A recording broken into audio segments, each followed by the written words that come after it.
Okay. Last time we looked at Mark.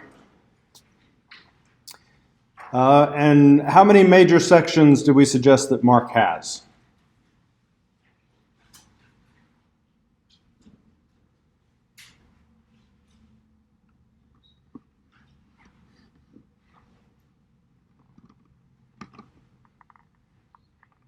And what is it that gives shape to those sections?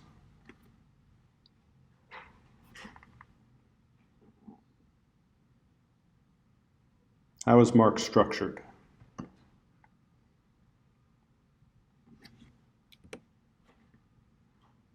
The Markan sandwich? Mark uses Markan sandwiches, but that wasn't what we talked about with regard to the structure of the overall gospel. Deliverance? Yep. First phase? Yeah. So how many phases are there? Two.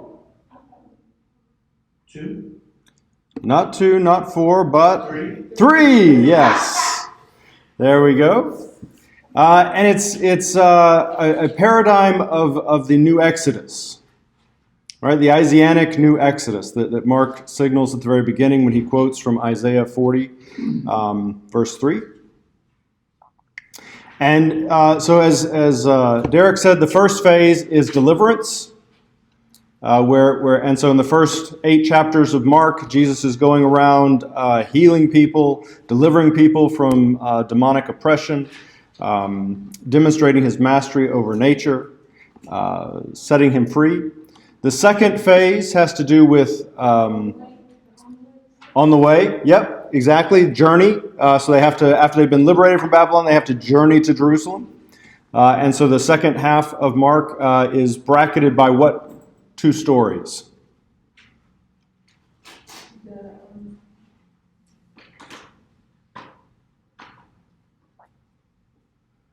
It starts with a healing miracle. Healing of the blind, right? Remember, it takes 2 touches. Why does it take 2 touches? Because it takes 2 touches to understand who Jesus is. Peter immediately says that he is the Christ, and he says that's true, but if that's all you understand about Jesus, then it's like seeing men as trees walking. You have a very fuzzy view. And what's the other component that you have to get?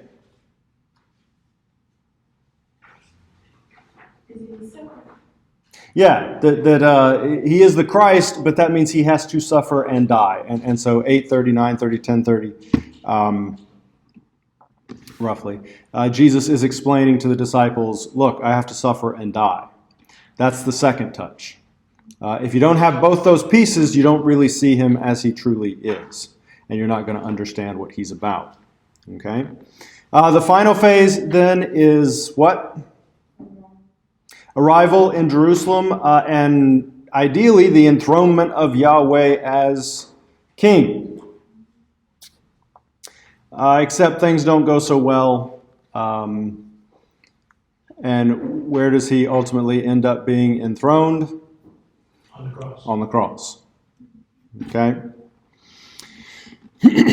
So, and the threat of Malachi that he also introduces at the very beginning comes to fruition. And because they did not listen to the messenger who came to tell them to prepare the way, when the Lord suddenly came to his temple, they were not ready, and as a result, the land got struck with a curse.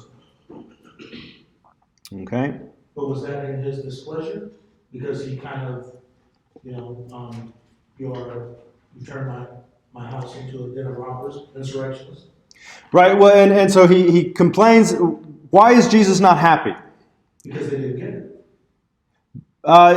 They didn't get it, and they didn't do what? Repent. Repent, and what would be the sign that they were repenting, or that they believed? Because remember, the gospel in Mark is repent and believe. Okay? So why is Jesus not happy when he gets to Jerusalem and goes into the temple?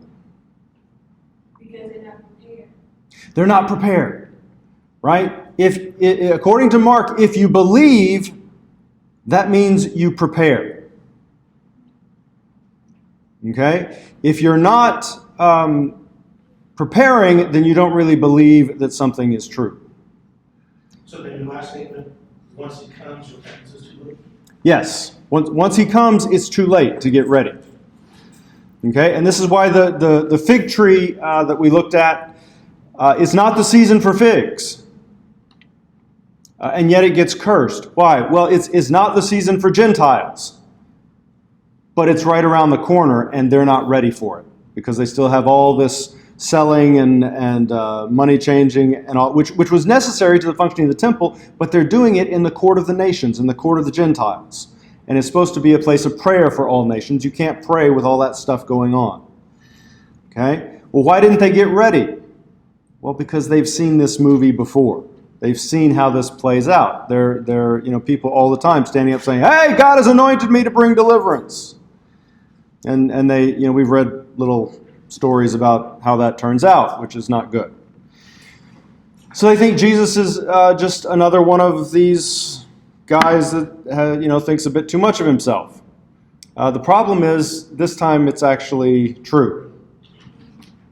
Okay, and so again, as we talked about last time, one of the reasons we may not see God move in the kind of power and breadth, depth, height that we might want to see and that we know he wants to do is because we're not ready for it. And so if he comes and you're not ready, what was supposed to be a blessing ends up becoming a curse. Right? And when God comes and takes up residence, people notice. People come. And again, as we said, if you're not ready when all of Charlotte shows up on your doorstep because they can tell God is in this place, then instead of being a blessing, it's going to turn into a curse. Okay? Does that make sense? All right. There is one little passage at the end of Mark. This is known as the little apocalypse. It says, "But in those days after the tribulation, the sun will be darkened, and the moon will not give its light, and the stars will be falling from heaven, and the powers that are in the heavens will be shaken. Then they will see the Son of Man coming in clouds with great power and glory. Now learn the parable from the fig tree. When its branch has already become tender and puts forth its leaves, you know that summer is near. Even so, you too, when you see these things happening, recognize that he is near, right at the door. Truly I say to you, this generation will not pass away until all these things take place." So here we see the fig tree making another appearance.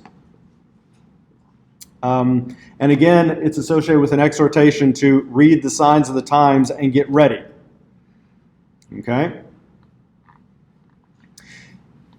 But then we have this line at the end, "Truly I say to you, this generation will not pass away until all these things take place." Now, what's curious about that?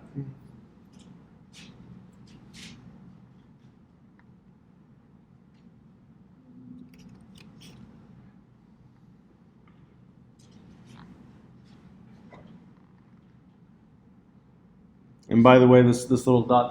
covers, angels being sent out to gather the elect from the four corners and all of that. Well, has all of that happened?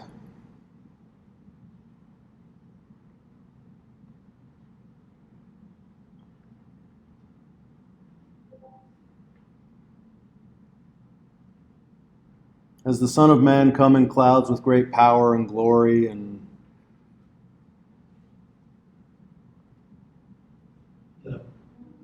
Most people would say no. And yet he says that this generation will not pass away until all these things take place. So is that him saying that he's doing all of that as the Son of Man? Well, he does seem to identify as the Son of Man. Right. The question is, what do you do with this, this generation will not pass away? Because it seems to envision kind of all this is going to happen within, 40 years or so. And we're now 2,000 years out.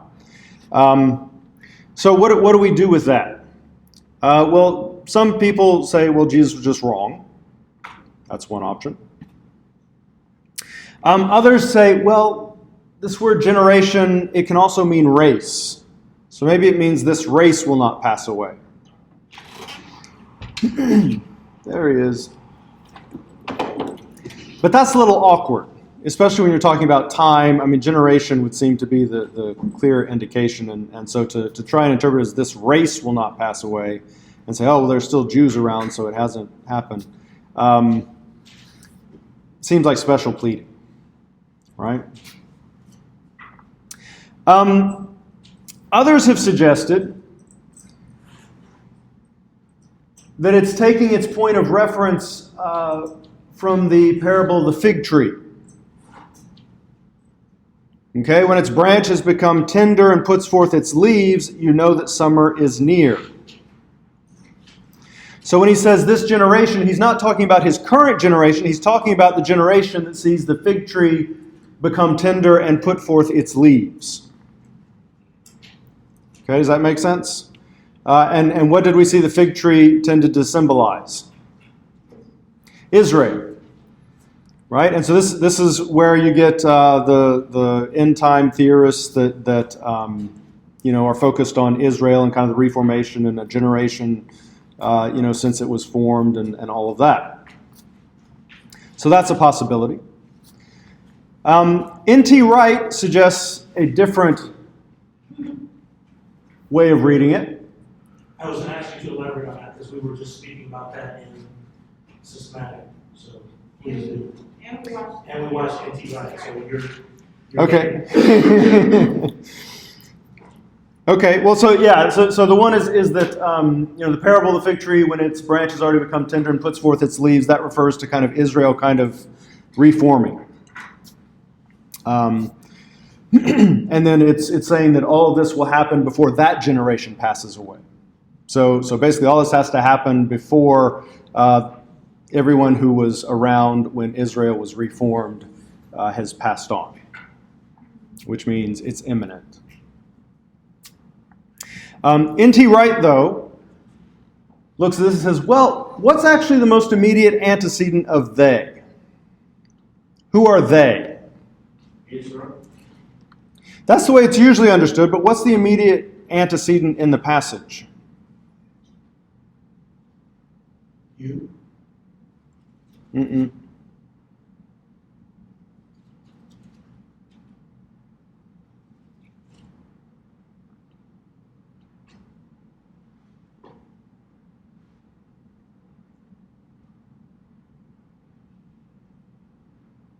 Then they will see the Son of Man coming in clouds with great power and glory. Who are they? Israel, the Jewish people. Again, that's how it's usually understood, that it's, the people here on earth, and we will see him coming. But again, look at the passage. What's the most immediate grammatical antecedent?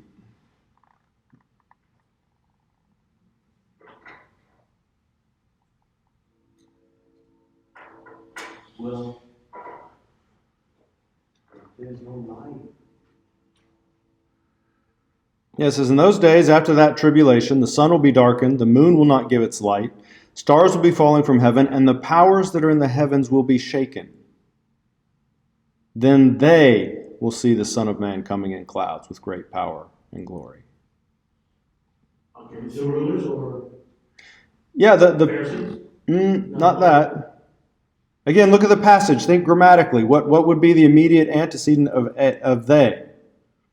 The wall,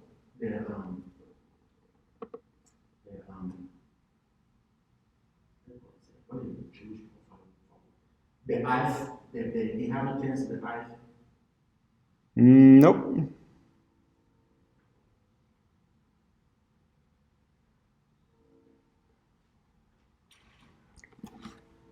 The powers that are in the heavens will be shaken, then they.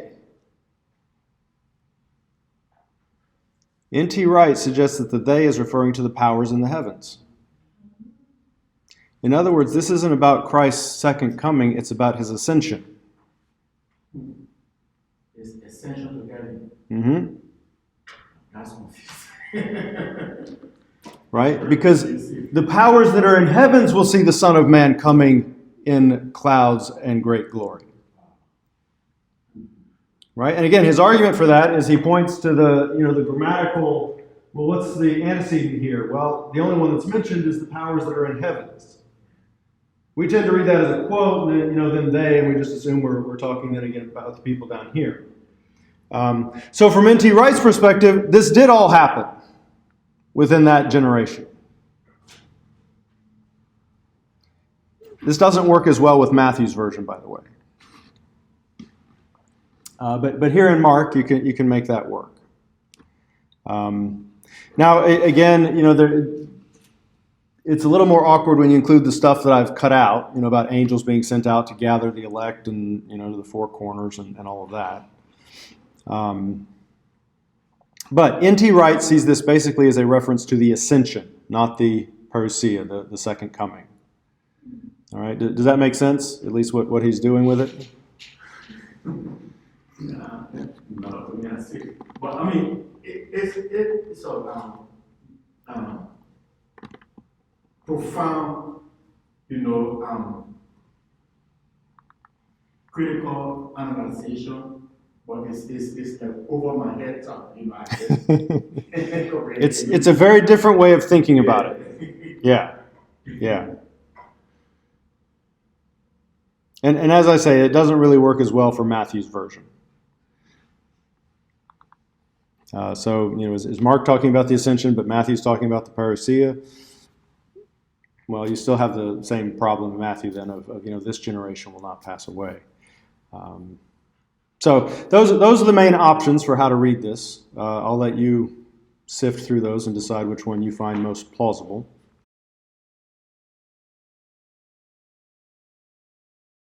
Okay, let's talk about the synoptic problem.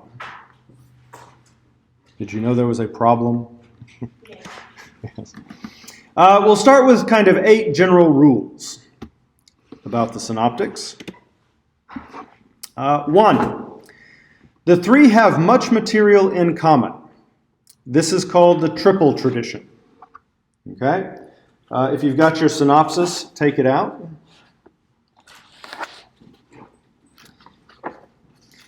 Again, the little squiggle there before the 160 means it's section 160, not page 160.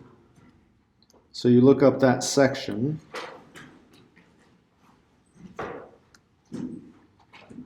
Which is on page 151.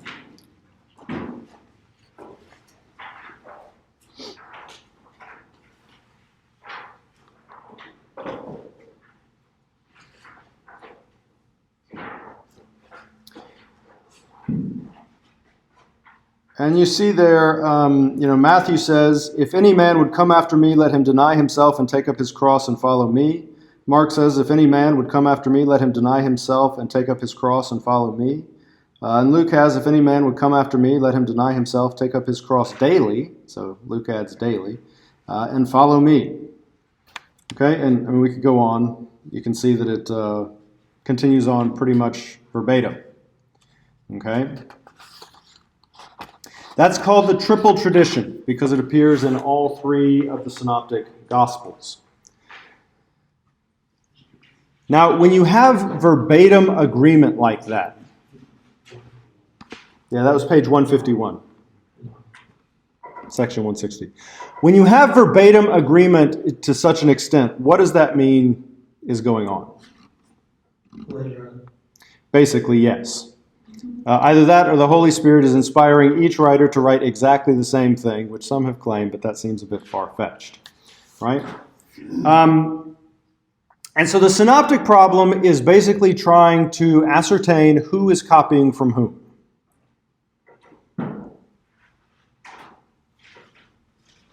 But if Mark was written first, then or are you trying to? That's one of the questions. Was Mark written first? Right.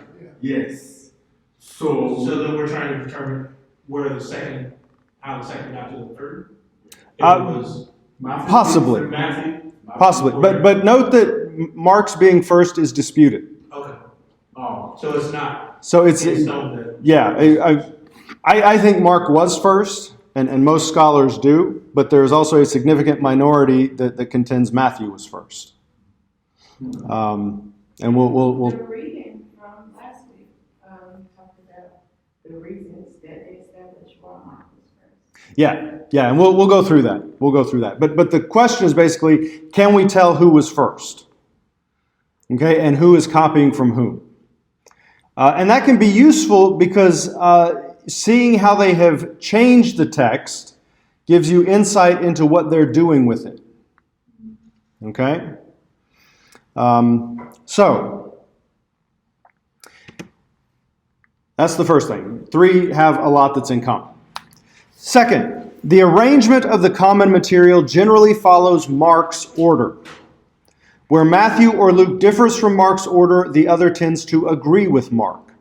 Hence, there is alternating support for Mark's order. Right? So if you take Mark, a list of Mark's passages, if Mark has an episode here and Matthew moves it somewhere else, then Luke's probably going to have it right there. And if the next one, Luke moves somewhere else, Matthew's going to have it right there. So there's alternating support for Mark's order. Make sense? Matthew includes roughly 90% of Mark. Luke includes roughly 50%. Since Mark is shorter than either Matthew or Luke, it necessarily includes a much smaller percentage of each of them. Okay? And Mark's being so much shorter is one reason for thinking that it is likely first. Because the question would then be, well, why would he leave out so much good stuff? Well, we'll talk about that. There are relatively few significant agreements between Matthew and Luke against Mark. Agreements of Matthew and Mark against Luke and agreements of Luke and Mark against Matthew are much more common. In other words, it is relatively rare that you have Matthew and Luke with the same thing that is different from Mark. You're much more likely to find Matthew and Mark in agreement and Luke having something different, or Mark and Luke in agreement and Matthew having something different. Okay?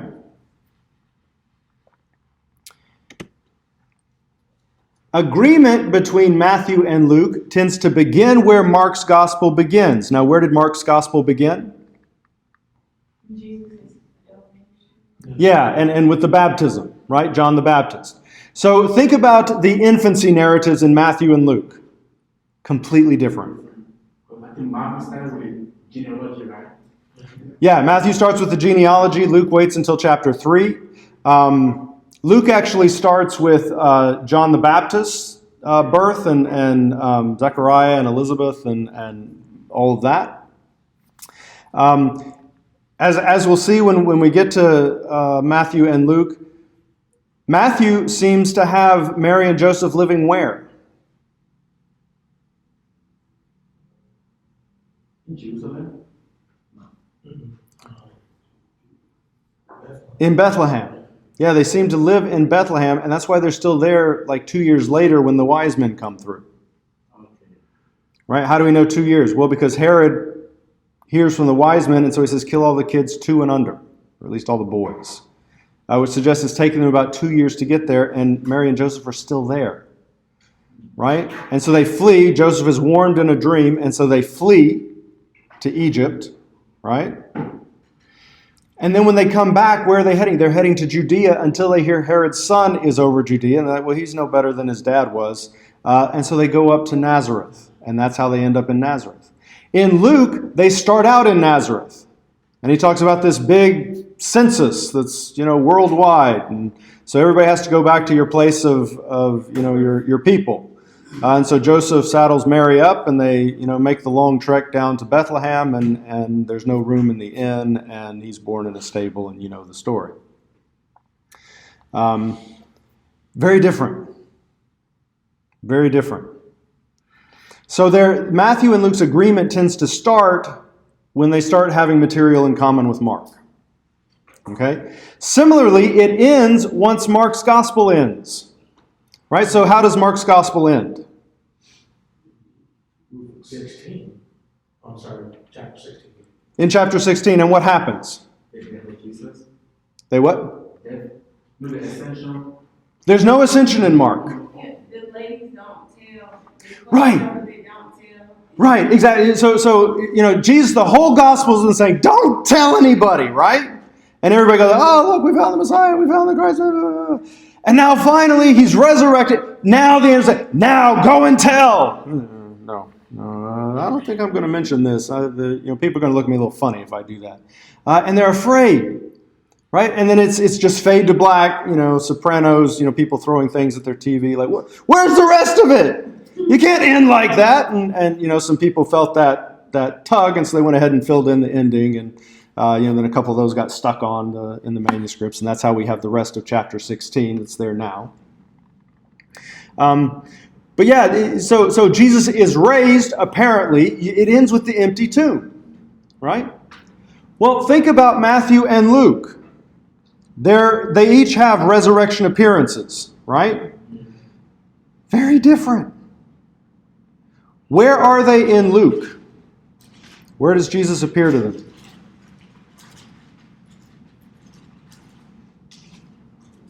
Like you see that there's like into the on the group of the males. Okay, yeah, there's the two guys going from Jerusalem back home to Emmaus, and he walks with them along the way, and then when he breaks bread, they realize, wait a minute, this is Jesus. And so then they run back. Good. And where are the disciples in Luke? Where is Jesus appearing to them?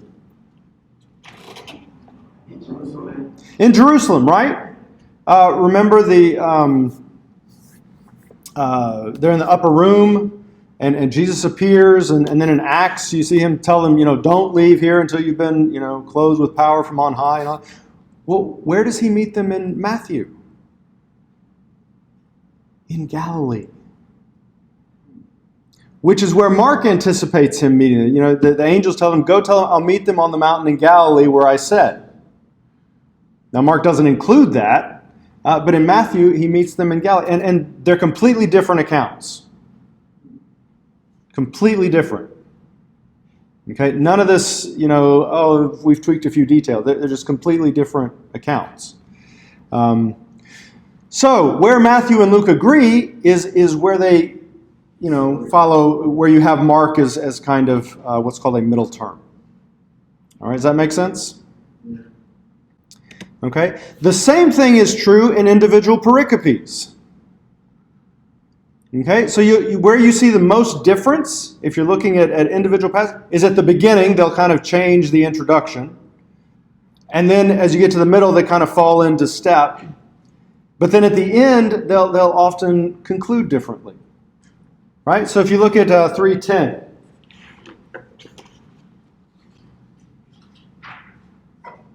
This is Jesus foretelling his betrayal.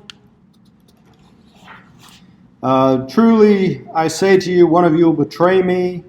They began to be sorrowful, said to one another, is it I, Lord? And there are little differences, but it's basically the same. He answered, it is one of the 12 who is dipping bread into the dish with me. For the Son of Man goes, it is written of him, but woe to that man by whom the Son of Man is betrayed. It would have been better for that man had he not been born. And then in Matthew, you have Judas, who betrayed him, said, is it I, Master? He said to him, you have said so. Whereas Luke and they began to question one another which of them it was that would do this. And he said to them, I have earnestly desired to eat this Passover with you before I suffer, for I tell you, I shall not eat it until it is fulfilled in the kingdom of God. And he took a cup, and when he had given thanks, he said, take this and divide it among yourselves, for I tell you, from now on I shall not drink of the fruit of the vine until the kingdom of God comes. Right? So you see, once Mark stops, Matthew and Luke seem to go in completely different directions. All right? Does that make sense?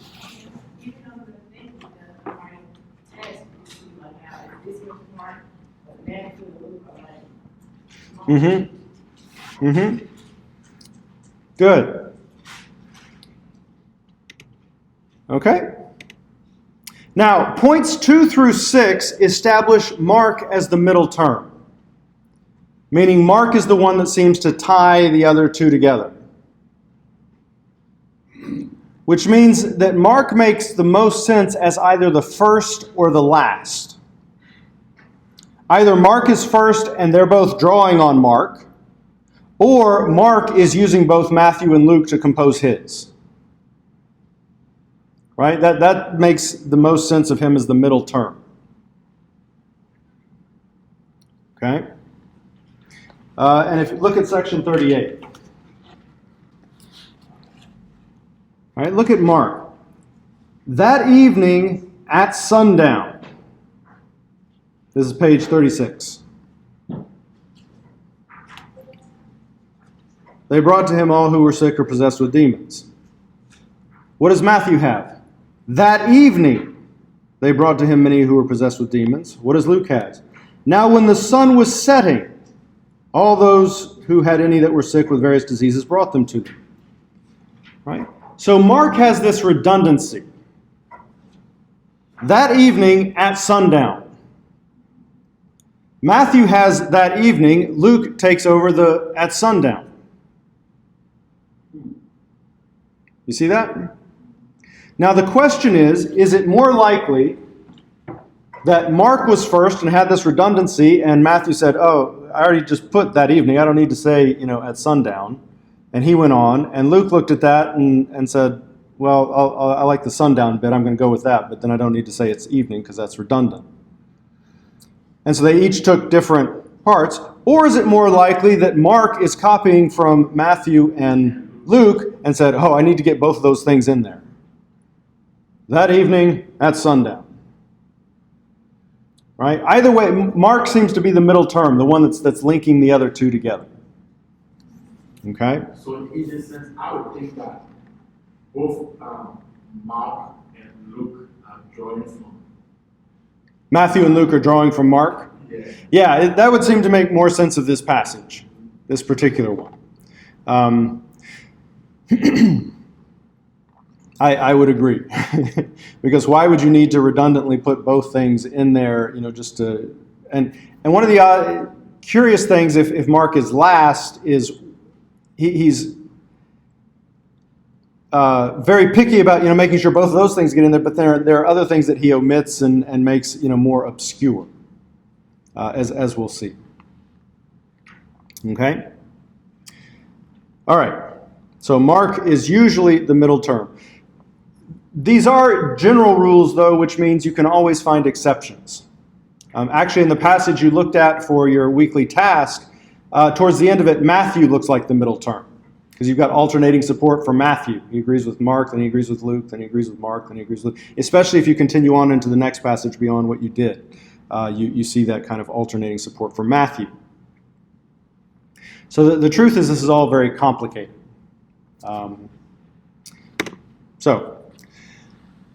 Matthew and Luke. Now we did say that you don't see a lot of agreement between Matthew and Luke over against Mark.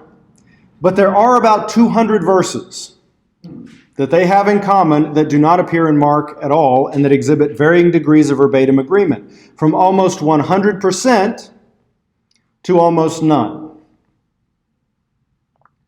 This is what's called the double tradition, because it appears in Matthew and Luke, and some scholars identify this as Q. Now, we'll say more about Q in a bit.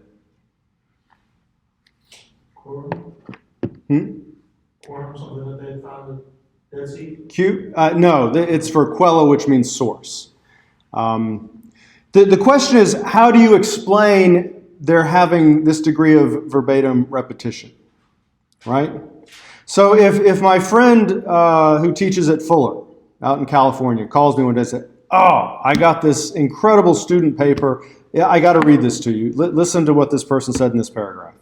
And he reads me the paragraph. I say, that is really good, but it sounds very familiar.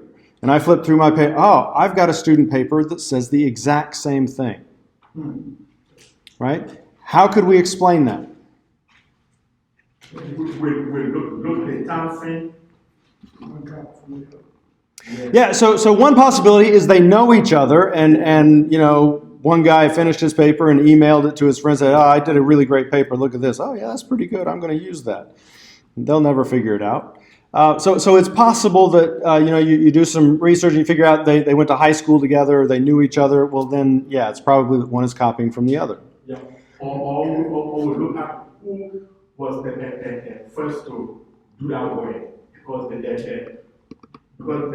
time frame will be able to tell us the differentiation or the actual person who did the original work.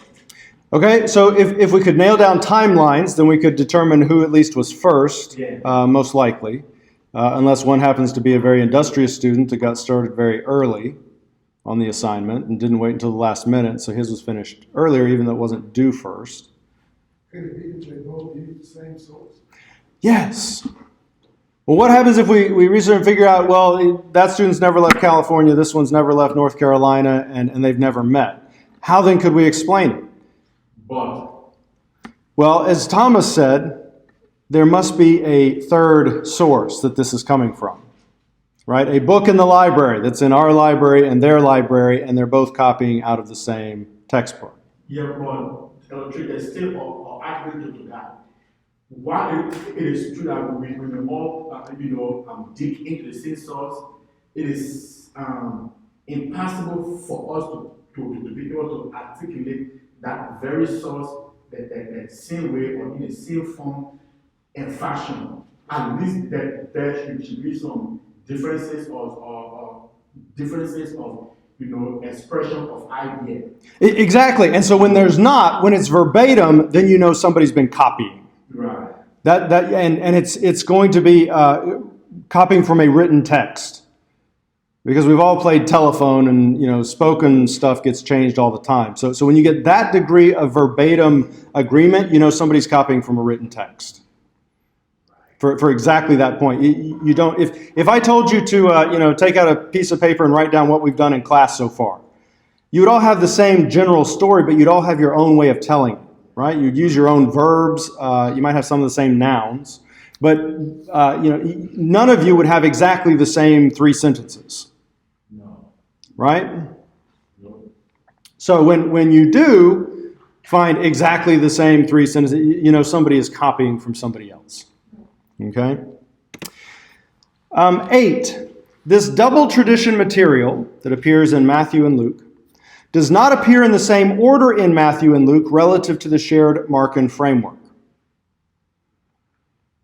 So in other words, if Luke has the passage here relative to Mark, Matthew will have it over here. And if Matthew has it here, then Luke will have it down here. And up here and over here. So it never appears in the same place relative to the Markan backbone. Again, for the most part, you can find exceptions, which we'll look at. Okay? So those are kind of the basic facts about the Synoptics. Does that make sense? The challenge now is, given this situation, what's the most likely scenario for how they develop? Who was first? Who was copying from whom? And can we figure this out? All right. We'll start with the Griesbach hypothesis. Griesbach suggests that Matthew comes first. Luke used Matthew. And then Mark used both. Okay, so Mark is actually the last. All right. And to me, it seemed to make more sense if the arrows were pointing in the opposite direction. They indicate Matthew and Luke are being used by Mark. So Mark is taking that in. But if you like the arrows the other way, you can adjust it on your notes. That's fine. I won't object. Can you do on a test? Yes. So in other words, Matthew comes first, and then he travels to Luke, and he travels to Mark. And then Luke travels to Mark as well, and then Mark is using both. That's the idea behind the arrows. But again, if you want to do them the other way, that's fine. All right, this actually makes really good sense of Mark as the middle term. That he's kind of, the reason you see the kind of agreements you see is because he's taking from each one, bits and pieces. Okay? However, the big problem for this is the evidence that suggests Mark actually came first. Okay? Well, what is the evidence that suggests Mark comes first? Here are the things that have been suggested. One, order. Matthew and Luke support Mark's order. You'll see this advanced as an argument. This is not actually a good argument for Mark in priority. All this actually shows is that Mark is the middle term. And as we've seen, the middle term means he can either come first or last. So what you have to show in order for this to be compelling for Mark in priority is that Matthew and Luke work better as a redaction of Mark than Mark as a redaction of Matthew and Luke. What does that mean? Well, like this passage where we looked at, at evening when the sun went down. It seems to make more sense, at least to me, that Matthew took one of those and Luke took the other, than that Mark saw that and each one said, oh, I've got to get both of these in. Does that make sense? So it's not enough just to say there's alternating support for Mark's order. You've also got to show that it makes more sense that they're messing with Mark instead of Mark messing with them. Okay? Secondly, dates. It is often suggested that Matthew and Luke seem to know about the destruction of Jerusalem. Okay? Matthew's parable of the wedding banquet, the king gets mad when people don't come, and so he sends his armies to completely wipe them out. Luke talks about, when you see armies come and surround Jerusalem, it's time to get out. Many scholars suggest that shows they're aware of what happened in 70, when Rome came in and wiped everything out. Mark, on the other hand, at the beginning of chapter 13, which ends with the little apocalypse that we looked at earlier, the disciples come out and they see all the beautiful buildings, say, wow, look at all these beautiful buildings. And Jesus says, I tell you, the time is coming where not one stone will stand upon another. Well, that actually doesn't happen. Right? I mean, you got the Wailing Wall still in Jerusalem where you have, stones that are still stacked. So some have suggested Mark is close enough to see the handwriting on the wall, but it hasn't actually happened yet, and so his understanding is not quite as accurate. It's not the case that there was no stone left on top of another. They destroyed the temple, but not the city, so it just flattened. Right, well, and even the temple, you still have some stones that are still, yeah. How much weight you give to that depends on, whether you think Matthew and Luke could possibly, or Jesus could have anticipated, what was coming. And how literal Mark is being with his not one stone will be left upon another. But if that's the case, then Matthew and Luke would be writing later than Mark. Mark is pre-destruction, Matthew and Luke later. Okay? You also get Mark referencing Rufus and Alexander, as we talked about last time, which suggests that they were known in Markan circles, which suggests an early date. We're still within a generation of Jesus' crucifixion, okay? Because these are Simon of Cyrene's sons. Okay? Third piece of evidence that is put forward for Markan priority are the Markan omissions.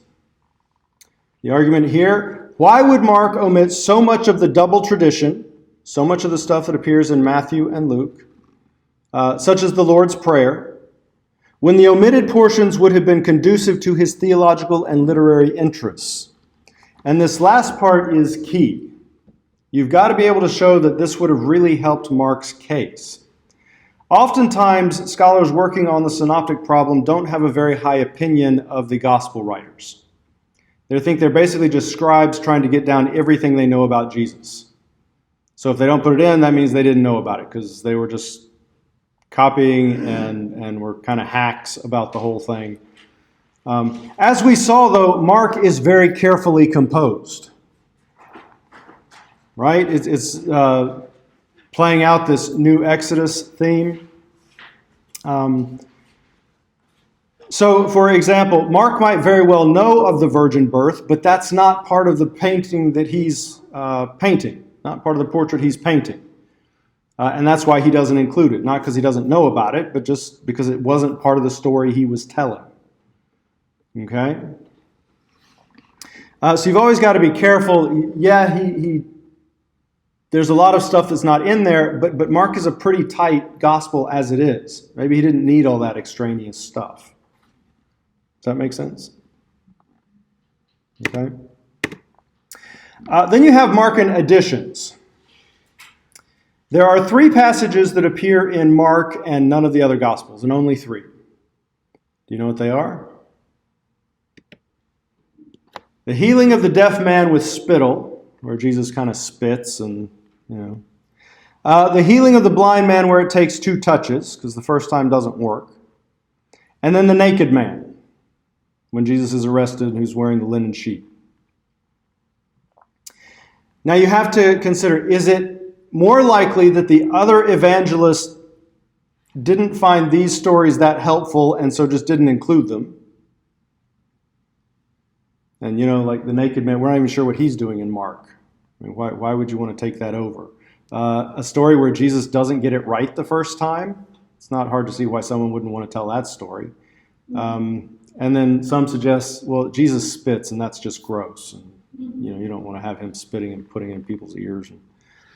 So is it more likely that they found something about those objectionable or at least not conducive to the stories they were telling, and so they didn't carry them over? Or that Mark would have added these 3 stories and only these 3?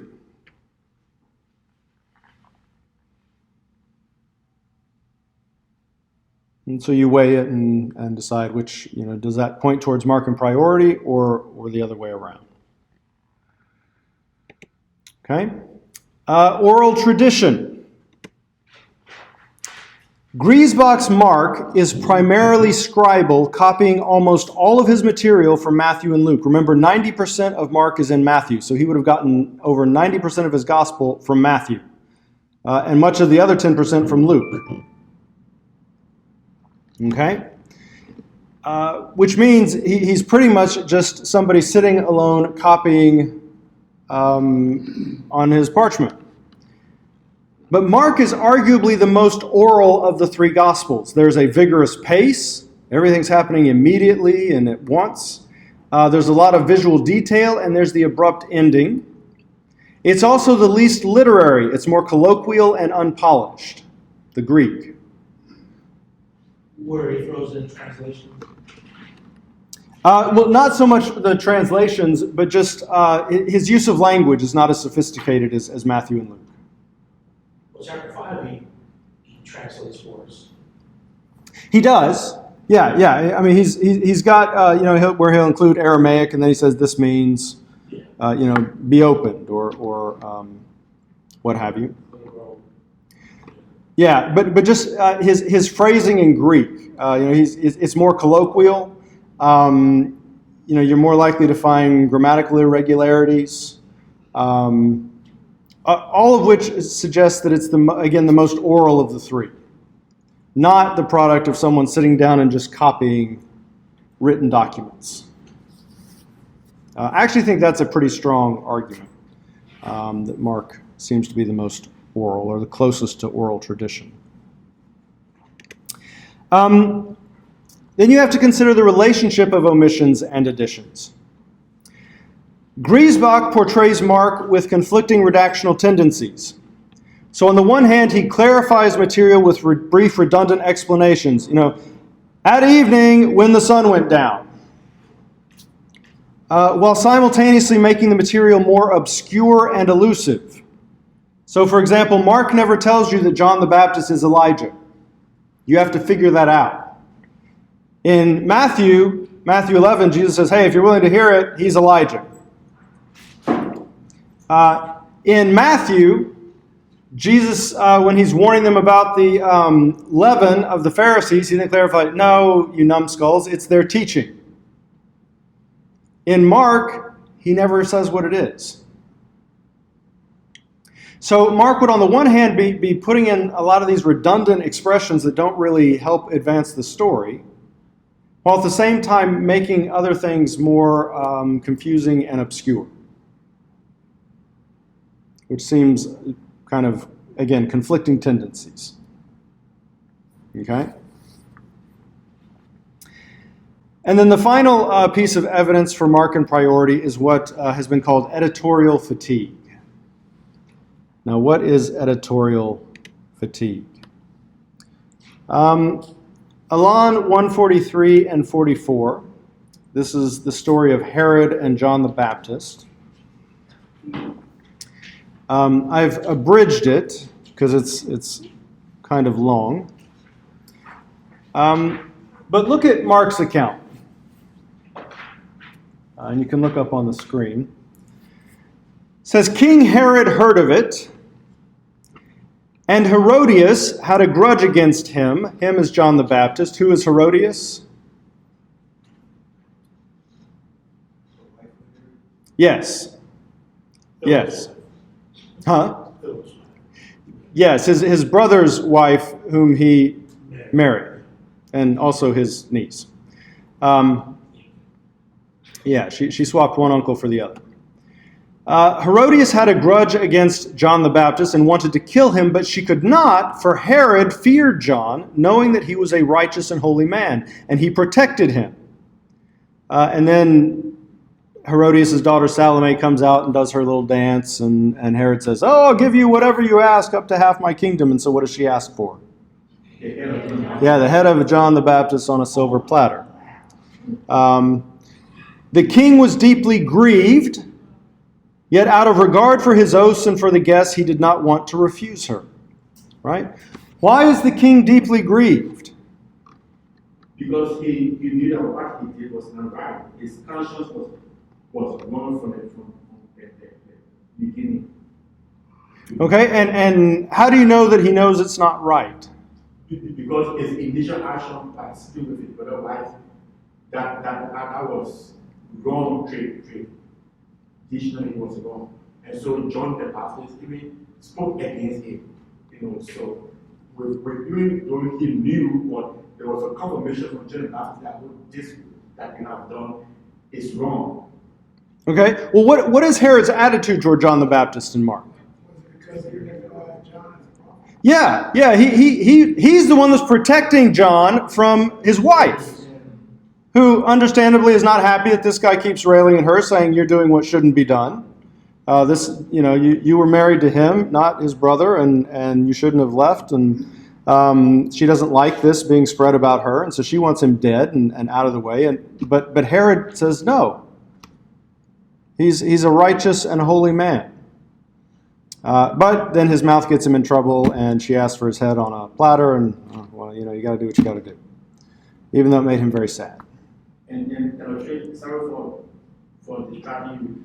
I have a 15-year-old daughter, my daughter turned 15 last week. Since she knew how to talk, I have never given her the option that whatever you want, I will give you. Because I'm sure as soon as I give her that option, then she will because the whole world. Especially if we in front of a store. She wants everything in the store. So I don't give her that option. I'll make give her what I can afford, what I feel that is appropriate for her. That's why I give her, but I don't give her the option to say, what do you need or what do you want? I don't do it. That's good. You learned your lesson from Herod. You did not make the same mistake. Very good. All right, now let's look at Matthew's account. Herod, the ruler, or tetrarch, heard reports. Though Herod wanted to put him to death, he feared the crowd because they regarded John as a prophet. And then Salome comes out, does her dance, and asks for his head on a platter. The king was grieved, yet out of regard for his oaths and for the guests, he commanded it to be given. All right? Now, Matthew, why is the king grieved?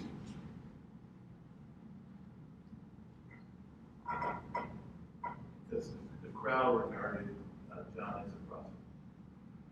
Okay. It might be. Well, what is it Herod wants in Matthew?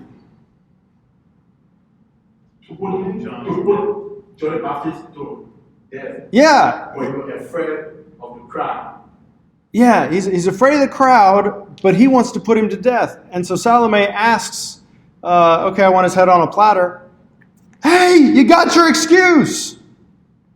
Well, it wasn't me. I didn't want to do it. But, she asked for it. And so, I made her a promise, and I had to follow through. I mean, my hands are clean. Why is he grieved? That's exactly what he wants in Matthew. So he was pretending or what? No, he was grieved because he knew that he was a righteous man. In Mark. But in Matthew, he wants to put him to death. It's the crowd who knows he's a righteous prophet in Matthew. You see the difference? In Mark, Herodias wants to put him to death, and Herod is the one protecting him. In Matthew, it's Herod himself who wants to put him to death, and it's the crowd who is protecting him. Now, note, how does Mark refer to Herod at the beginning? King. How does Matthew refer to him? Ruler, or tetrarch is actually the word he uses. Which Herod is this? Herod the Great. I'm just trying. Yeah, it's not Herod the Great. He dies shortly after Jesus is born. Antipas. Right? This is Herod Antipas, who's ruler over Galilee and Perea. Was he a king? No. What was he? He was the son of Herod the Great. Okay, what was his title? Like a governor or something. Like that. Yeah. Tetrarch. Yeah, he was a tetrarch. That was actually his title. Matthew gets it exactly right. Mark uses king rather loosely here because he wasn't a king. He was ruler, but he wasn't a king. Remember Herod the Great, none of his sons were named king.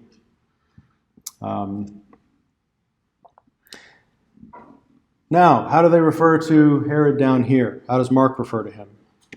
King. How does Matthew refer to him? King. King. Some have suggested the reason Herod is grieved in Matthew is because Matthew just started copying Mark and forgot to adjust the details to agree with the changes he made earlier. Because whose term is this? That's Mark's turn. It's Mark's term. It's not Matthew. Matthew knows he's not a king. He's a tetrarch. Yeah.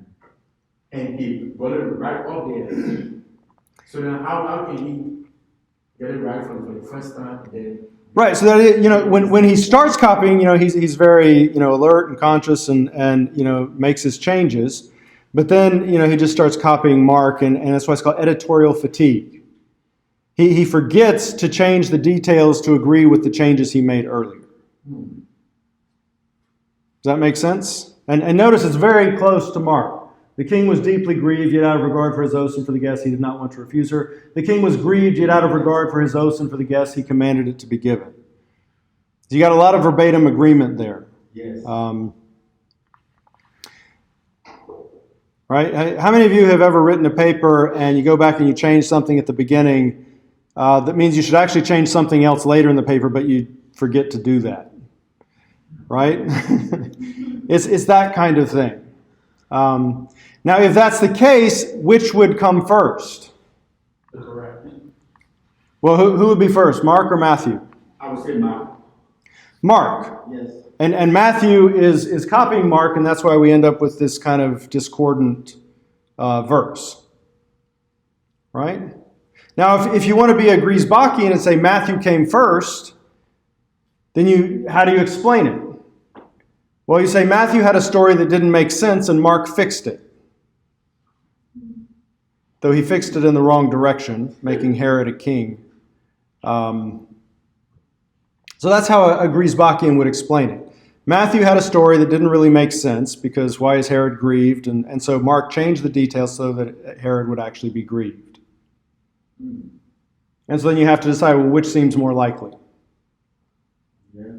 Is it more likely that Matthew wrote a story that didn't make sense and then Mark fixed it but got the details wrong? Or is it more likely that Mark had a coherent story, was a bit loose with the titles? Matthew corrected the titles, but then got a little sloppy towards the end. Yeah. And this grammatically happens most of the time. Like you even stated that from the onset of this course. And when you're talking about plagiarism, you say, hey, you can read something. If you read it, don't just like start right Because that's what's in your head, and those are the words that are going to come out. Read it, go out, and and then come back. So that in the effort of doing that, it is possible that you can run into this same problem that Matthew ran into. So it is possible that yes, that's what happened. So does that make sense? Editorial fatigue, and why this tends to point towards Mark and priority. Okay. All right. So I don't think the Griesbach hypothesis is very compelling. And most scholars don't agree with it either. But there is, again, a significant minority that says Matthew came first. All right. The next one that we're going to talk about is the two or sometimes the four source hypothesis. This is far and away the most common explanation, though one that still has problems. In this version, you have two original distinct sources, Mark and Q. Q stands for Quelle, which means it's German for source. Not to be confused with Qumran. Has nothing to do with Qumran. Uses Mark and Q. Luke uses Mark and Q.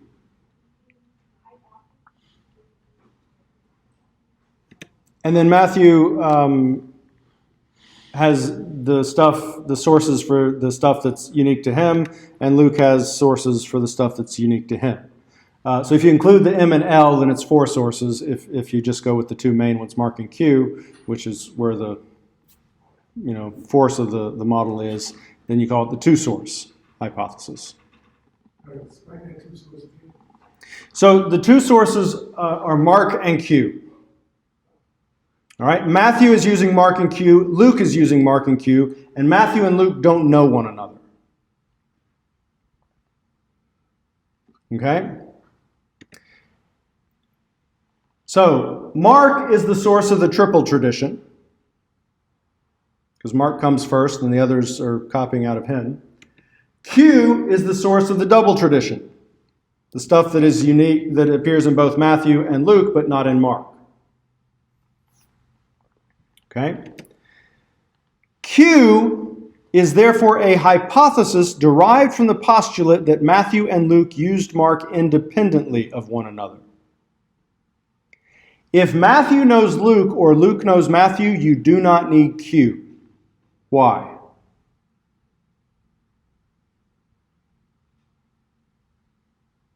Because they're using each other's source, or they're coming at it independently.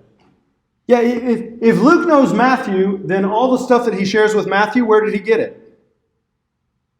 From Matthew. Right? Now, so the stuff that he shares with Mark and Matthew, he gets from Mark, but the stuff he shares with Matthew, he just got from Matthew. Right? This is the case. Remember my friend in California who has the student, right? If they don't know each other, then you have to go look in the library or online for a third source. If, however, it turns out they were best friends in childhood, well, then they were probably communicating, and you can explain it just by one person wrote it and the other person copied. Does that make sense? Yeah. So what kind of evidence is going to support this model? What is it you need to show? The two sources are positive. We can use other tools to substantiate our claim because it means that two persons independently work together against a third party for their own benefit. Okay, and so what kind of evidence is going to undermine this model? Evidence that suggests what? The double tradition. What about it? It can be no. I'm making sense. Okay. Well, the key to this model is that Matthew and Luke have to use Mark independently.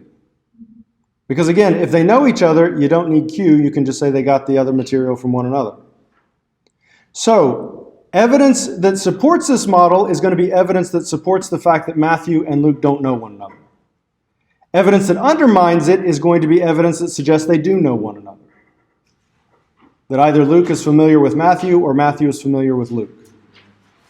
Does that make sense? Yes. Okay. So, what are the main arguments that Matthew and Luke are writing independently of one another? Well, one of the major arguments is Luke's order. Matthew and Luke usually put double tradition in different spots relative to Mark. Okay, remember we talked about that in our 8 rules. So if Matthew has something here relative to Mark, Luke's probably going to have it up here. Right? And if Luke has something here, Matthew's probably going to have it over here. They never line up. Now, why does that suggest that they're using Mark independently? Different interpretations of the order. So they're looking at it differently. They're not talking to each other. They have a common sequence. Right. If they were using one another, you would expect at least some of the time Luke would say, oh, Matthew put that in a good spot. Instead of every time he comes to something unique to Matthew saying, whoo, we got to move that. Right? So the fact that they never put it in the same place relative to Mark suggests that they're not looking at one another. Because if they were, you would expect sometimes they would follow in sequence. Does that make sense? Yeah, they would think that was a coincidence or something. Yeah. And then you also get this kind of dig at Luke. Matthew's placement of the double tradition in the Markan framework almost always makes sense. Luke's does not, say the scholars that don't appreciate Luke's artistic narrative abilities. So this is one of the major arguments for the existence of Q.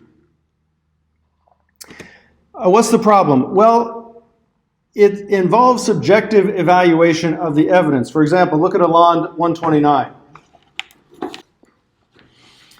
right, what is 129? Parable of the leaven. Where does it occur in Matthew? And what comes right before it in Matthew?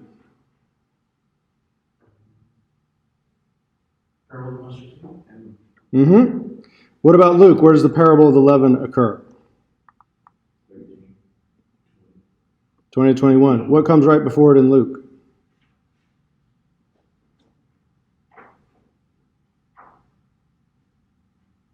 I'll give you a hint. Look right above.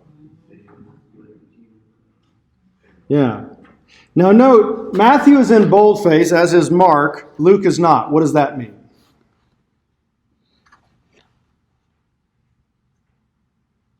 Remember what boldface means for the headings? I think it's that the ones with bold are just alike or closer. Not they're just like, they're in order. Yeah.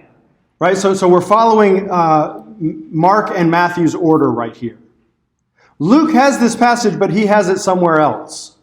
If you want to see it in Luke's spot, you look at section 209. So Luke has moved it later.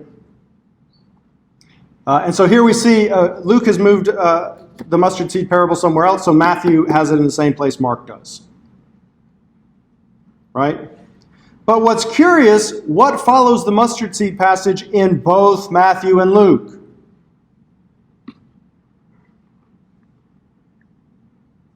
The fig tree. Not the fig tree. The parable of the leaven. The parable of the leaven is double tradition.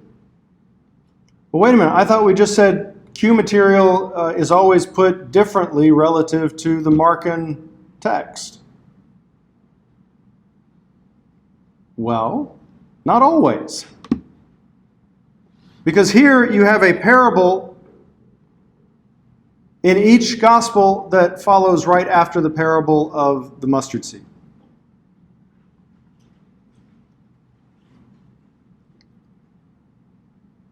So some of this is subjective as to how you divide up the pericopes.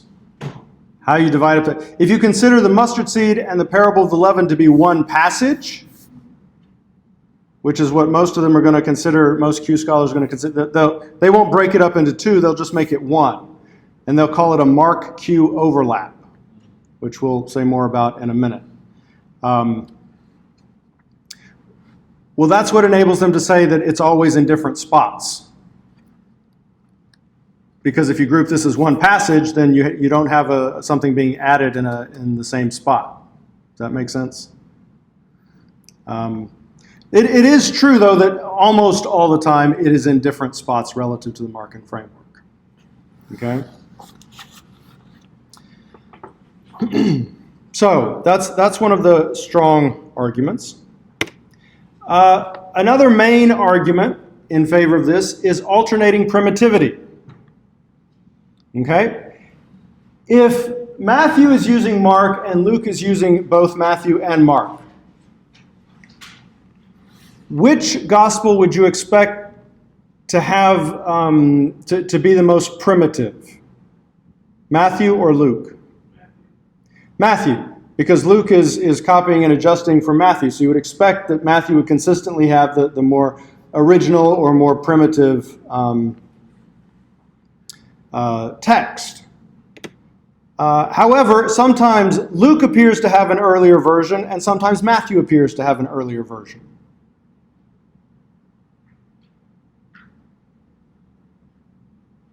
Which would suggest what?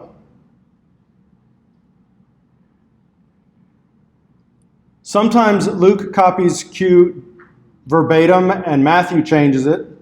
Sometimes Matthew copies Q verbatim and Luke changes it. Right? And that's why you get alternating primitivity. So sometimes Luke has the more original version, sometimes Matthew has the more original version. Does that make sense? So if it's say that Mark never got any information from Q, Yes. Mark and Q don't know each other. Yes.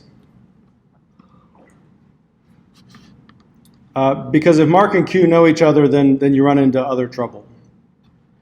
Like, why didn't Mark include some of this Q stuff? Yes. Yes. What's the problem with this alternating primitivity argument?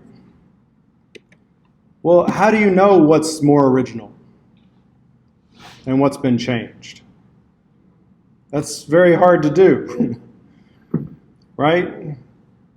Imagine taking some of the triple tradition passages, taking Matthew's version and Luke's version, and trying to guess which one is closer to Mark without looking.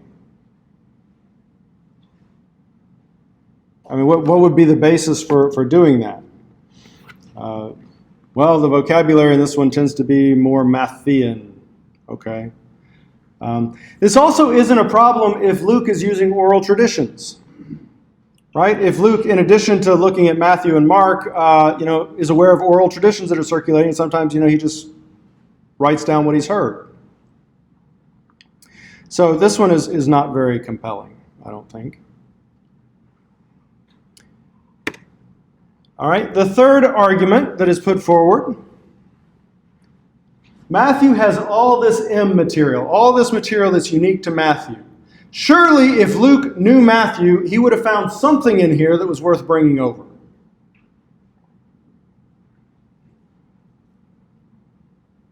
Right?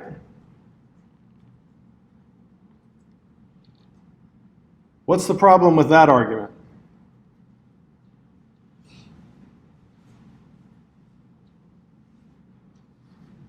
Well, if there are no acquaintances between the both of them, then we should observe or notice any similarities within their work. Okay, but this isn't so much about similarities. This is, why wouldn't Luke have used some of this M material? You wouldn't need it. So that's one possibility. But they could say, oh, but there's stuff here that would have suited his argument well. Surely he would have brought over something. Yes. Well, what happens if Luke brings over M material? They know each other. Then they would know each other, but what in this model, what does it become? Q. Because now it's going to appear in both Matthew and Luke. So you could, this is circular. Anything that he does bring over for M just becomes Q. Right?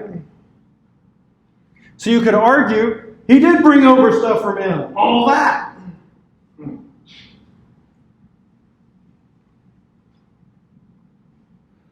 So that's a very poor argument.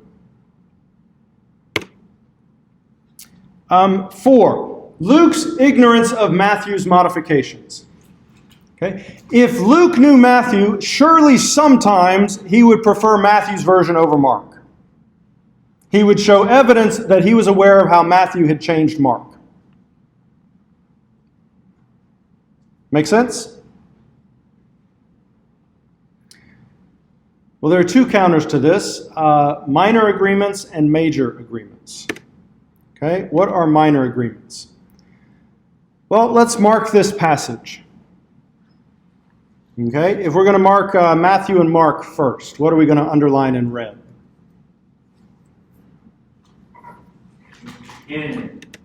And, good.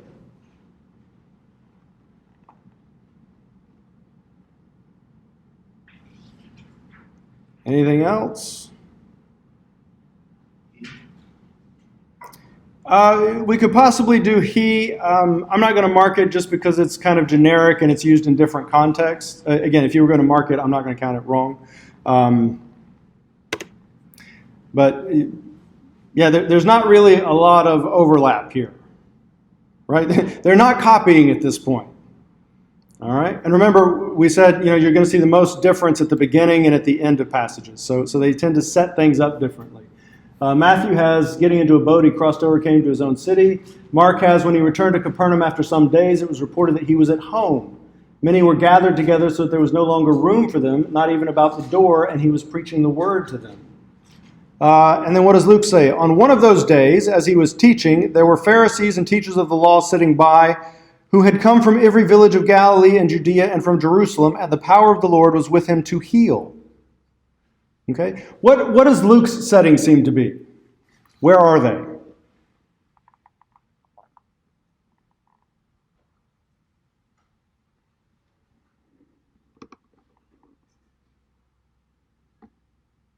Where is he in Mark? He's at Capernaum, but where in Capernaum? After some days. We said at the temple. He's not at the temple. What was that, Thomas? After some days. It does say after some days, but where is he when the story takes place? What's the setting? He's at home. Right? It was reported he was at home, and many were gathered together, so there was no longer room for them, not even about the door. Right? So he's in his home, and people are all crowded in. Right? Does that make sense? Does he seem to be in a home in Luke? No, it seems more like he's out teaching in the marketplace or something. Right? He seems to be outside. Why? Because you got Pharisees and teachers of the law sitting by. Right? That's kind of awkward if you're in his home. All right? In Luke, you got days, and that's about it for parallels with Luke. So not a lot to mark here. Okay? And then we have this passage that we looked at the beginning of class last time. What are we going to underline in red in Matthew and Mark? And they. Yeah. We have paralytic. What do we have before paralytic? All right, what are we going to do with brought and bringing? A dotted line, good, because it's a different root of the same, or different form of the same root. And then to him a paralytic. Okay? Now, what about Mark and Luke? What are we going to have? And bringing, and again, we're bringing, but if you want a solid line under bringing both times, that's fine. Okay, good. Paralytic and was paralyzed.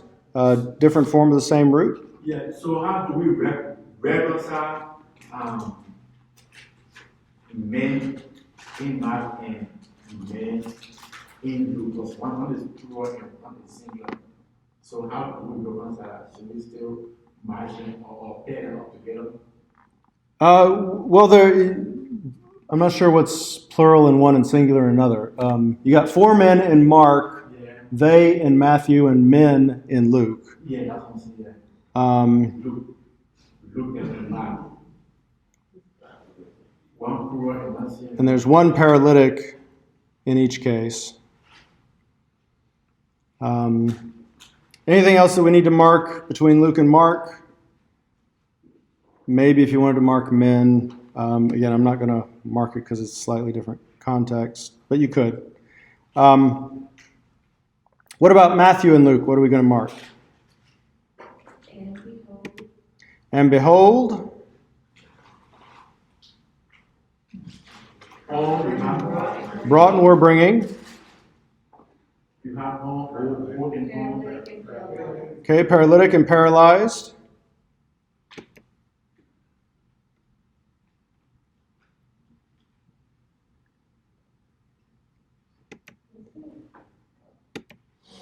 And on a bed or on his bed. Actually, the Greek there is equivalent in each case, but for some reason they translate on his bed in one instance and on a bed in another. Now, here's the question. Does Luke know Matthew's changes? I don't think so. Well, where do Matthew and Luke agree over against Mark?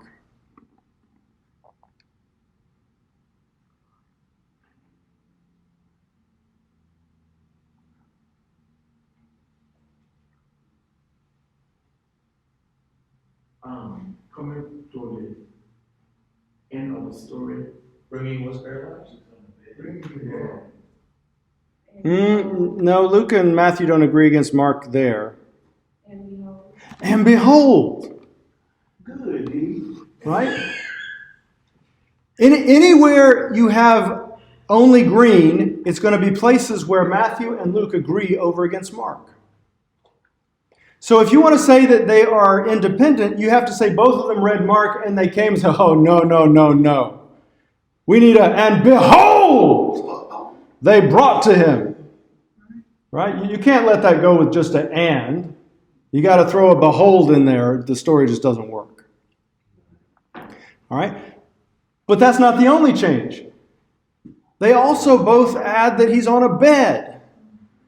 Now, this is again odd because bed is very awkward in this story. Again, bed is like a 4-poster, what you would expect. Mark is going to use the word pallet when he talks about that makes a lot more sense. You're kind of carrying the little cot. So, Matthew and Luke both agree in specifying they're carrying a bed over against Mark. That's not even the word Mark is going to use, and it's an odd term to use for this story. Okay, are there any other agreements here of Matthew and Luke against Mark?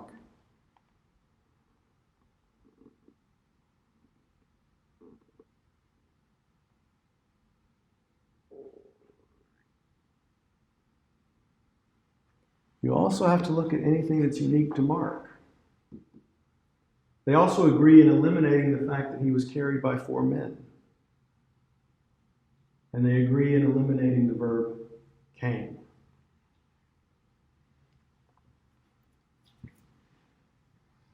right? So in this one verse, you have two instances of addition where they agree, and two elements of omission where they agree over against Mark. That's four agreements in this one verse. Now, they're minor. That's why these are called the minor agreements. But there are thousands of these. And if you want to hold to Q, you have to go through and explain in every single case how both Matthew and Luke decided that change needed to be made independently. And they came to the exact same conclusion. Thousands. Does that make sense?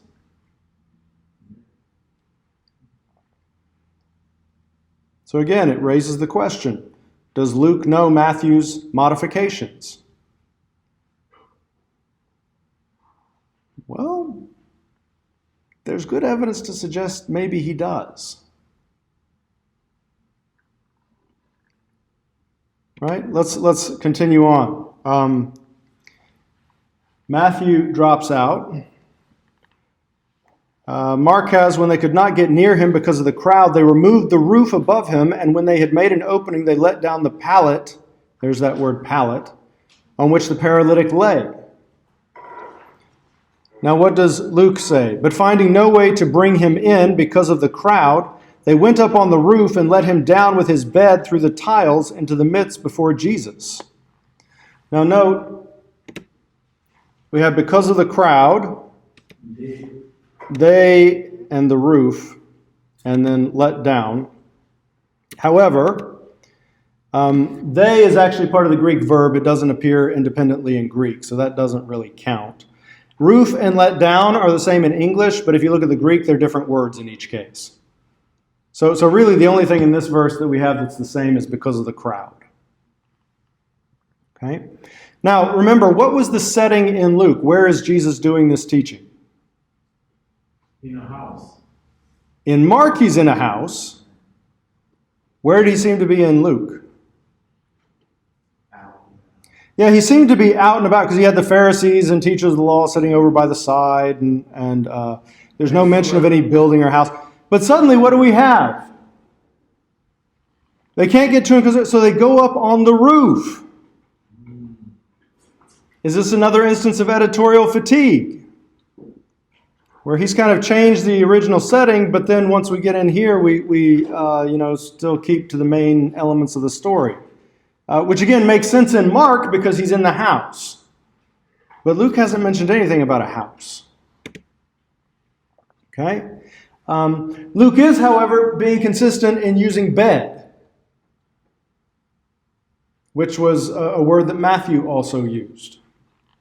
Okay? And so what you'll hear some scholars say is, pallet is a vulgar word. Luke wouldn't want to use such a vulgar word. Yeah, exactly. Are you not offended that I just said that? Well, Luke has no problem using the word pallet in Acts 5:15. So evidently it's not that he just has some aversion to using the word pallet. Why in the world is he using bed then? Well, you could make a strong case that he's using it because he read it in Matthew. And he came across that before he came across pallet in Mark. Does that make sense? Okay. And then here, when you get to the end, it gets a lot the same. And when he saw their faith, he said, "Your sins are forgiven you." And put in the Matthew and Luke. Okay, so nothing here that would, where you have agreements of Luke and Matthew against Mark, either agreements of addition or omission. Okay, there's nothing in Mark that is not underlined, and there is nothing that has only green underneath it. Okay? But as we've seen in just these few verses, there were at least 6 agreements of Matthew and Luke over against Mark.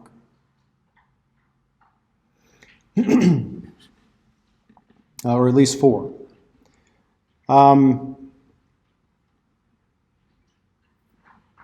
So again, there are thousands of these minor agreements.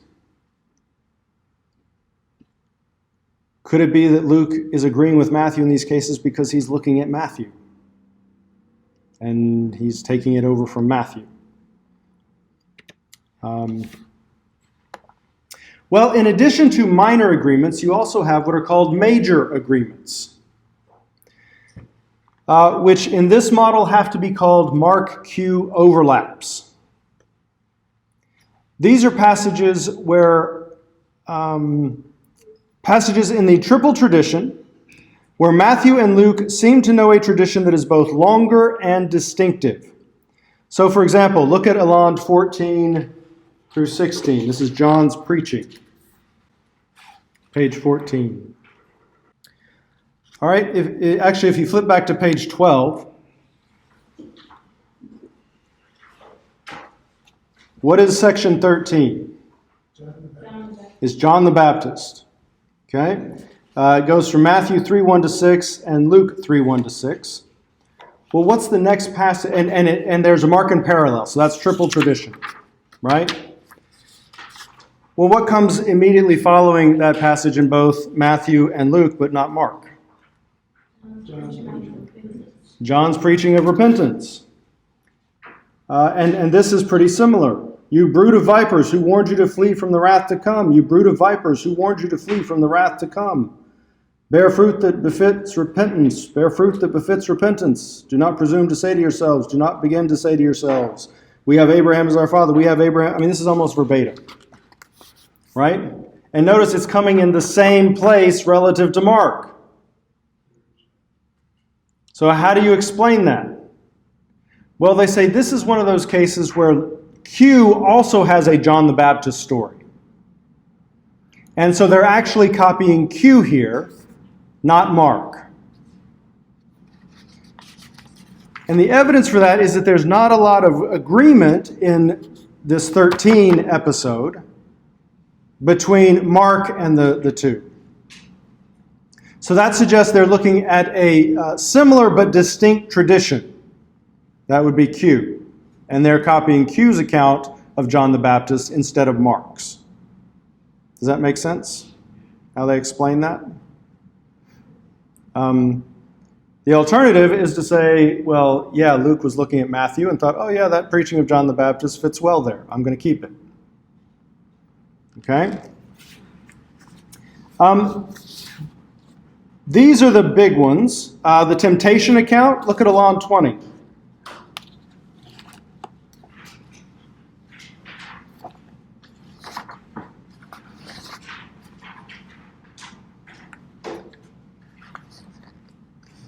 As some of you noted when we talked about Mark, what is Mark's temptation account like?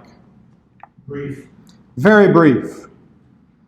Right? The Spirit immediately drove him out into the wilderness, and he was in the wilderness 40 days, tempted by Satan, and he was with the wild beasts, and the angels ministered to him.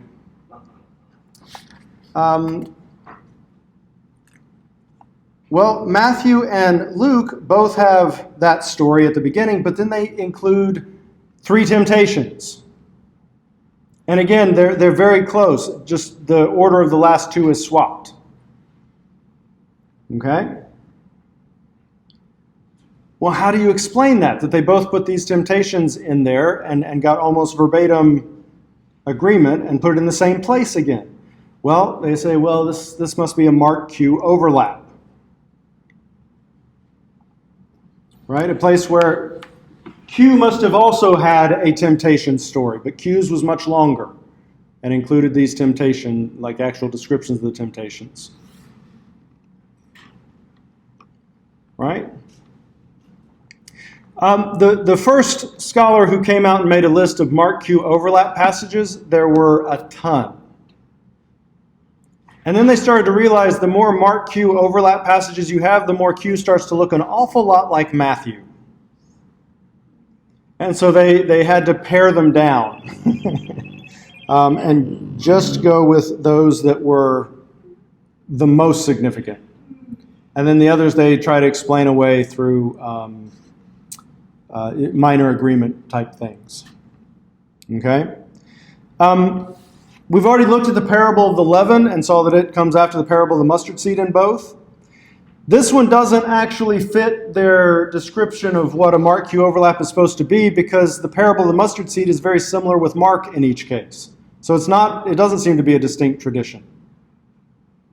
In which case, you have Q and Mark having verbatim agreement, which again creates other problems. So, does Luke know of Matthew's modifications? Well, I would say there's quite a bit of evidence that suggests, yeah, he does. Does that make sense? And if he knows of Mark's modifications, or if Matthew's modifications, then you don't need Q. Right?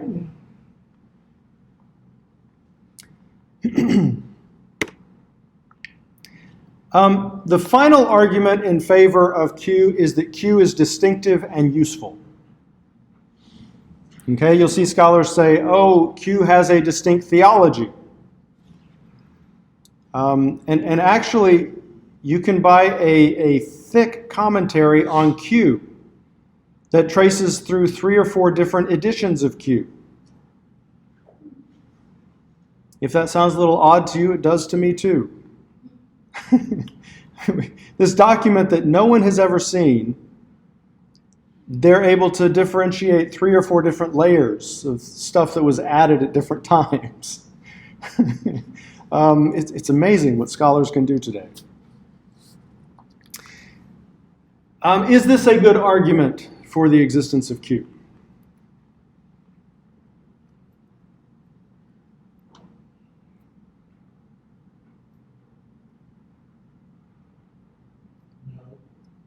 No. Why? It's distinctive and useful. Is that a good argument that it exists? I still say no, but if it's yes, then go ahead and explain it. Well, I agree with you. First of all, useful is not, just because something is useful doesn't mean it's right. Okay? And where this comes, where it's handy to have Q, when we get to historical Jesus, one of the criterion that people use to judge whether or not something is likely to be authentic or not is whether it is multiply attested in different sources. Okay? So with Q, does that mean that's just another source? With Q, you have another early source, right? If Matthew used Mark and Luke used both, right? If Derek witnesses an accident, and he tells Blamo and he tells Thomas, and then all 3 of them come and tell me that there was an accident, how many witness accounts do I really have? 1. Even though 3 people came, they're all reliant on Derek. So if Matthew used Mark and Luke used Matthew and Mark, how many witnesses do we have? How many different sources? 1. 1. Now maybe you could, Matthew tradition, Luke tradition, maybe, but basically you're dealing with one main source, Mark. Well, can you look at Matthew and Luke and tell that they're using Q as a source? Well, again, remember, Q is the hypothesis that you come up with to explain how Matthew and Luke could have verbatim agreement if they don't know one another. So the only way you can find Q passages in Matthew is to find what he has in parallel with Luke that is not in Mark. And then if it reads more Matthean, like uses Matthean vocabulary or whatnot, then you say, well, he has modified Q to suit his purposes, and Luke has the more original version. Or vice versa. If Luke's version seems more Lucan, then you could argue that Luke has changed it and Matthew has the original. But again, you don't need any of that if Luke knows Matthew. And that's usually the way it's presented, Luke knowing Matthew as opposed to Matthew knowing Luke. Furthermore, you would expect Q to be distinctive because Q is basically the Luke-pleasing elements of Matthew that are not in Mark. It's all the stuff he found in M that he took over. So you would expect that to be, somewhat distinct because it's not in Mark, yet have connections with what's going on. And then again, just because something is useful doesn't make it right. Again, as I said, historical Jesus scholars like the existence of Q because then you have another early source that you can argue for multiple attestation. If you lose Q, it becomes a lot harder to use that criterion, which we'll talk about more when we get there. So if you're doing a lot of historical Jesus work, it works in your favor if you support Q and Q's existence. Does that make sense? Yes. Good. All right. So, as I said, the two-source or possibly the four-source hypothesis is the most commonly adopted hypothesis today. Ehrman, I think, basically just describes this and then moves on.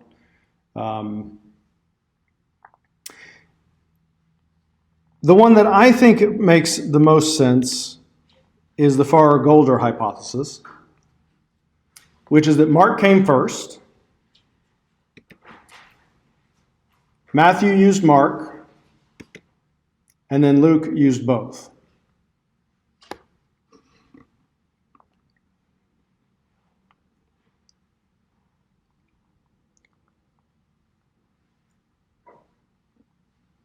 It seems to me that's the best way to account for all of those minor and major agreements, as well as the evidence for Markan priority. The truth is, it's probably more complicated than you can represent on a simple little diagram like this. And so you'll get some scholars who talk about Ur-Mark and Proto-Luke and kind of different editions that then cross-pollinate one another. And that's probably closer to what happened, but how in the world you could ever reconstruct all that, I have no idea. I mean, it seems to me to get a bit into the realms of the absurd.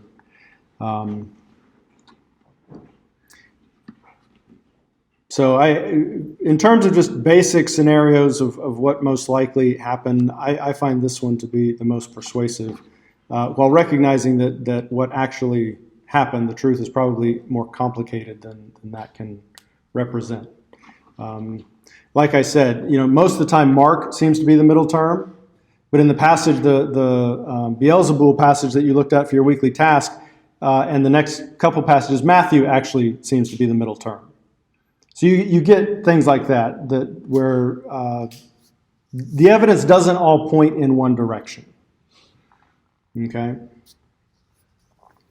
But again, most scholars and commentaries are going to just assume Q. And so you'll see them talking about Q and then they'll be talking about how Matthew or Luke has edited Q and making interpretive decisions based on that. There are some commentaries that think their job is done once they've determined what was originally Q. And then they move on. My guess is you probably won't find those that helpful. Okay? Does that make sense? Do the three main models make sense? What's the first model? Griesbeck. And who comes first in Griesbeck? Matthew. And who uses Matthew? Luke uses Matthew, and Mark uses both. Okay? What's the two-source model?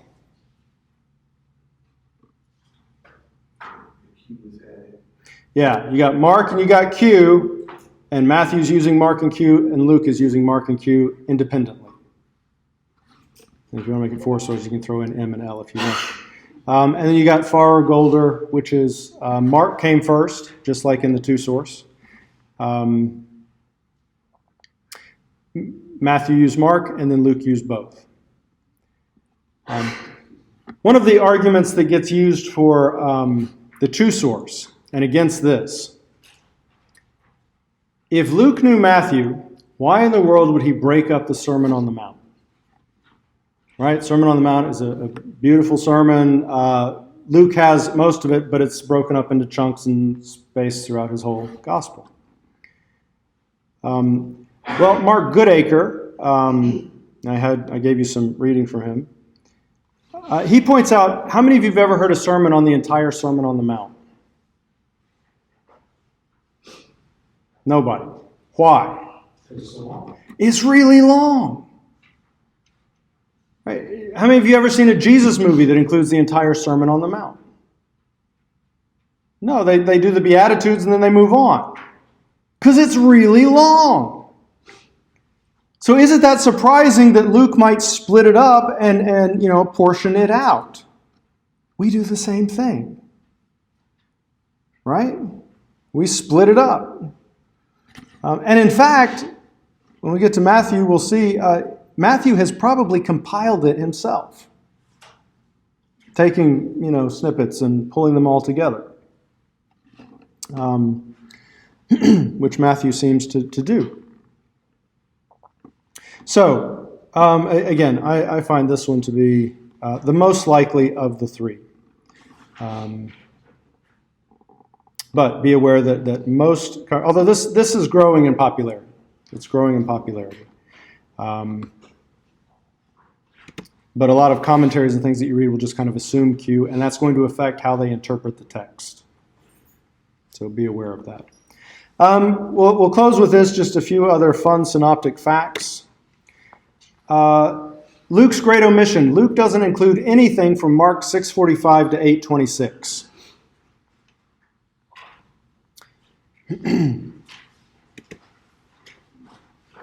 Most of Luke's Q material is in 3:1 to 4:16, 6:20 to 8:3, and 9:51 to 18:14. And there is little of Mark in these sections. Okay, or alternatively, you could say most of the material Luke has brought over from Matthew. Matthew 3 to 11 radically restructures Mark. He's moving stuff all around within those chapters. But once you hit chapter 12, he starts following Mark pretty closely. It's just kind of interesting.